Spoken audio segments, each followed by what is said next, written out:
Malgré la déclaration audacieuse de Guilain qui a enflammé l'esprit combatif de chacun, tous ne partageaient pas le même sentiment. Scoban se tenait au garde à vous, son expression solennelle alors qu'il saluait. « Je prie pour votre retour sain et sauf. » Suite à ces paroles vigoureuses, Ricardo et le reste des gardes de la forêt des bêtes ont également salué. Ils partageaient tous la même pensée. Tant que nous n'y allons pas, tout va bien. Pourquoi continue-t-il à semer le trouble dans des endroits aussi dangereux? Eh bien, il est l'héritier du duc. Il trouvera une solution. Ils n'avaient aucun intérêt à prendre des risques inutiles.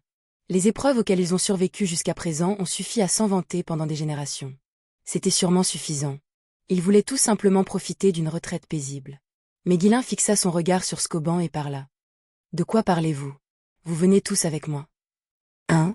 Pourquoi? Plus il y a de mains, mieux c'est. Mais nous sommes censés garder cet endroit. Je m'occuperai des lignes de front. Que reste-t-il à garder?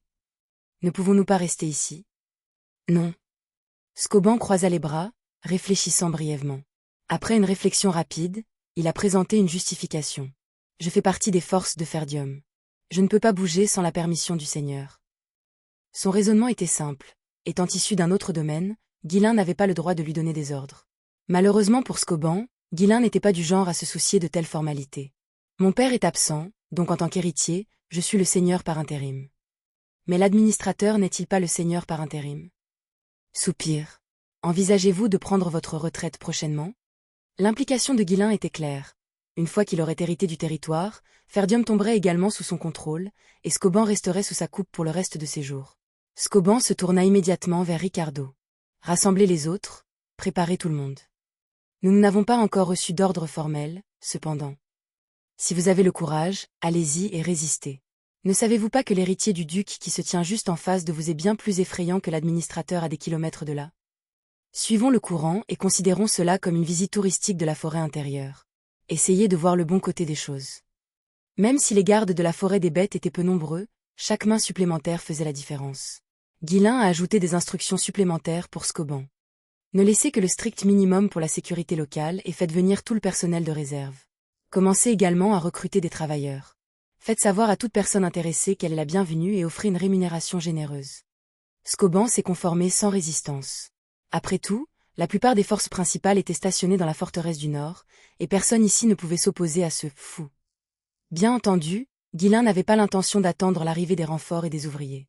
Il était déterminé à établir un camp de base le plus rapidement possible. Très bien, entrons. Guilain et les forces de Fenris sont entrés dans la forêt des bêtes par les chemins qu'ils avaient précédemment tracés. La forêt est restée étrangement silencieuse. Les chemins, créés uniquement pour extraire les pierres uniques, montraient peu de signes d'utilisation. La zone environnante n'était pas exactement développée, car d'imposantes barricades bordaient les sentiers. Mais Guilain entend désormais revendiquer définitivement cette région. Démolissez tout. Boum, bruit sourd.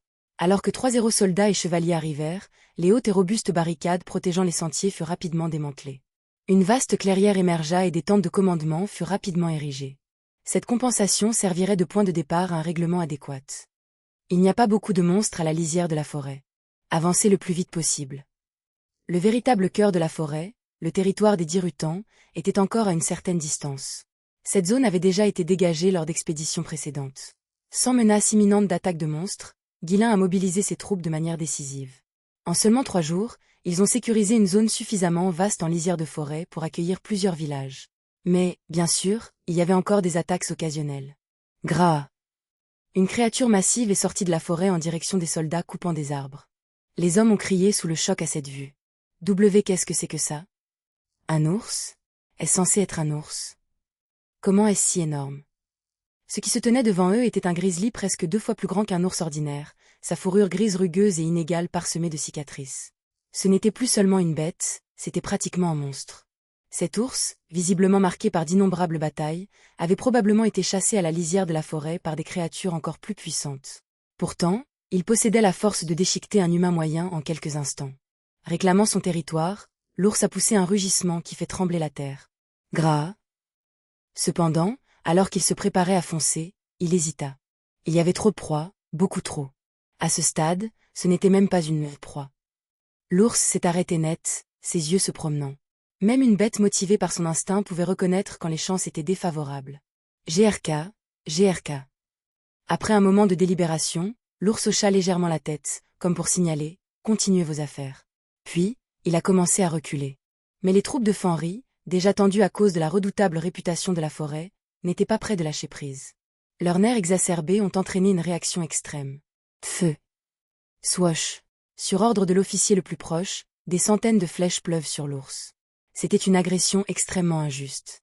Kuor. Réduit en pelote à épingle en un instant, l'ours poussa un dernier cri d'angoisse avant de s'effondrer. Kaor est arrivé en courant en criant avec colère.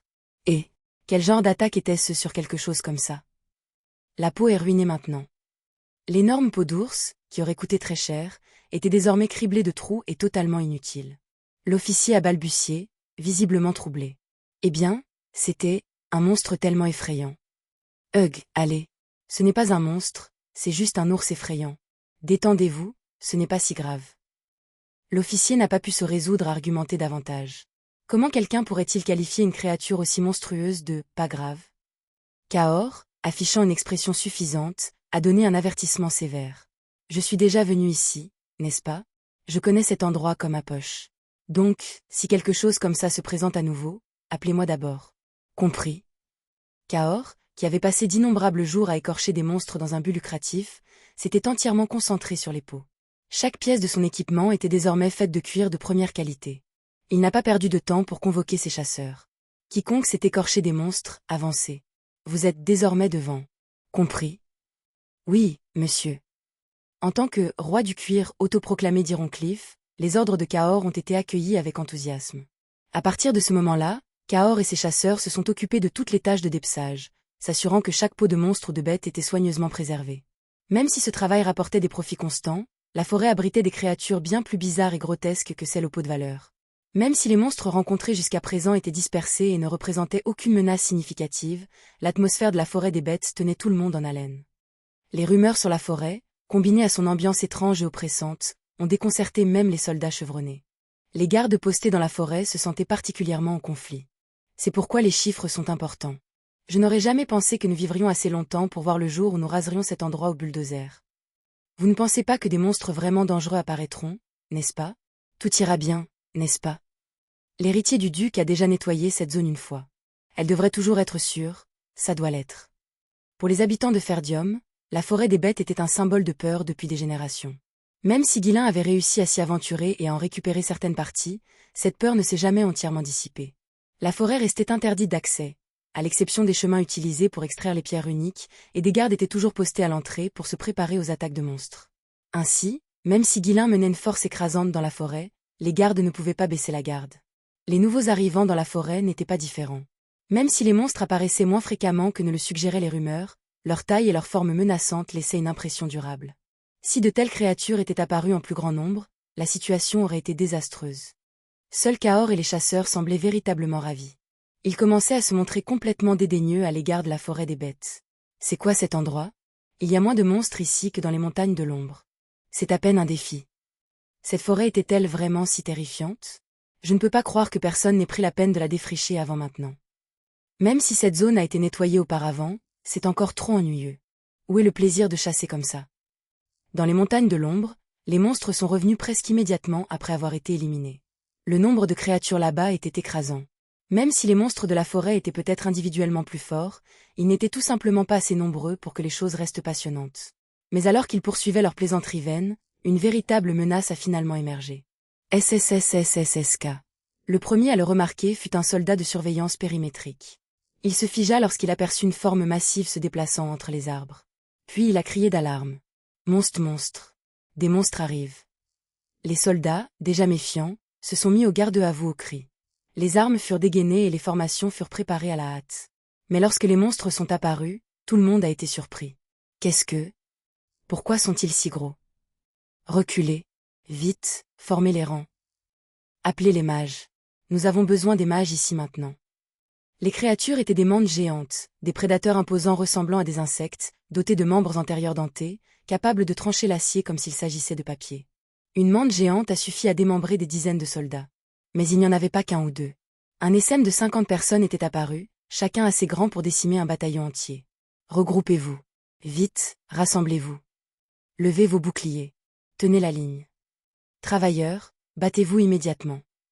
Le chaos a éclaté alors que les soldats se précipitaient pour se rassembler. Contrairement aux rencontres éparses précédentes, il s'agissait d'une force écrasante de monstres. Les ouvriers abandonnèrent leurs tâches et se retirèrent, tandis que les soldats restèrent tendus, regardant les SEM qui avançaient. Il n'y en a pas un seul petit dans le parking, murmura quelqu'un, et ceux à proximité hochèrent la tête d'un air sombre. En règle générale, les mantes géantes n'étaient que légèrement plus grandes que les humains, mais ces spécimens mesuraient au moins 2 fois cette taille. Peu importe ce dont ils s'étaient nourris, cela avait clairement fait des merveilles. Même une mante géante normale pourrait facilement trancher un bouclier d'infanterie lourd. Ces monstres, avec leur taille et leur puissance, étaient d'un tout autre niveau. SSSSSSK. Les mantes se déplaçaient avec prudence, probablement déconcertées par le nombre d'adversaires devant elles. Mais contrairement à l'ours précédent, ils ne reculaient pas. Les mantes géantes étaient connues pour leur manque de peur.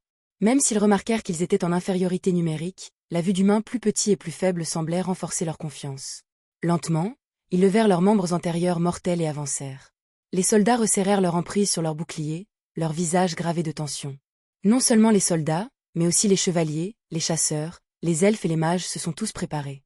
Personne ne croyait vraiment que les créatures les submergeraient, mais la réputation des monstres de la forêt des bêtes les précédait. Ces créatures étaient bien plus puissantes que leurs homologues en dehors de la forêt. Tout faux pas ici pourrait entraîner des pertes importantes, et perdre des soldats à ce stade précoce de l'expédition était inacceptable. Vanessa s'est approchée des soldats, ses mains brillantes de mana collectées. Tout le monde, restez préparé. Les mantes géantes étaient également réputées pour leur vitesse. Il était impossible de prédire à quelle vitesse ils pourraient frapper, alors Vanessa était prête à lancer une attaque préventive pour réduire leur nombre. Alors que les mages commençaient à chanter leur sort, Guilin prit la parole. « Oh, donc ces choses sont toujours là? Je pensais que nous avions nettoyé cette zone. On dirait que celles que nous avons manquées ont réussi à se reproduire. » Gillian s'avança, soulevant sa hache. « Je vais encore m'occuper d'eux. » Et, vieil homme, ne monopolise pas toute la gloire. Cette fois, j'en éliminerai plus que toi, dit Cahors avec un air fanfaron en le rejoignant. Gordon fit craquer ses jointures, ses muscles fléchissant alors qu'il le suivait. Ces salauds ont tué beaucoup de mes amis la dernière fois. J'ai failli perdre mes gains à l'époque aussi. Plusieurs chevaliers s'armèrent et s'avancèrent également, se marmonnant avec un mélange de nostalgie et de détermination. Tout n'est plus qu'un souvenir maintenant. Ils nous terrifiaient à l'époque. Ne vous inquiétez pas, nous nous en occuperons cette fois. Continuez à travailler. Parmi eux se trouvaient des vétérans qui avaient combattu et survécu à d'innombrables batailles contre les monstres de la forêt des bêtes. Menait la charge étaient Gillian, Cahors et les chevaliers, des mercenaires chevronnés qui avaient vécu les horreurs de la forêt et en étaient sortis vivants. Leur détermination farouche n'avait d'égal que leur confiance. Les mantes géantes ne le savaient pas encore, mais elles étaient sur le point d'affronter des guerriers qui avaient autrefois affronté la mort en face et avaient survécu.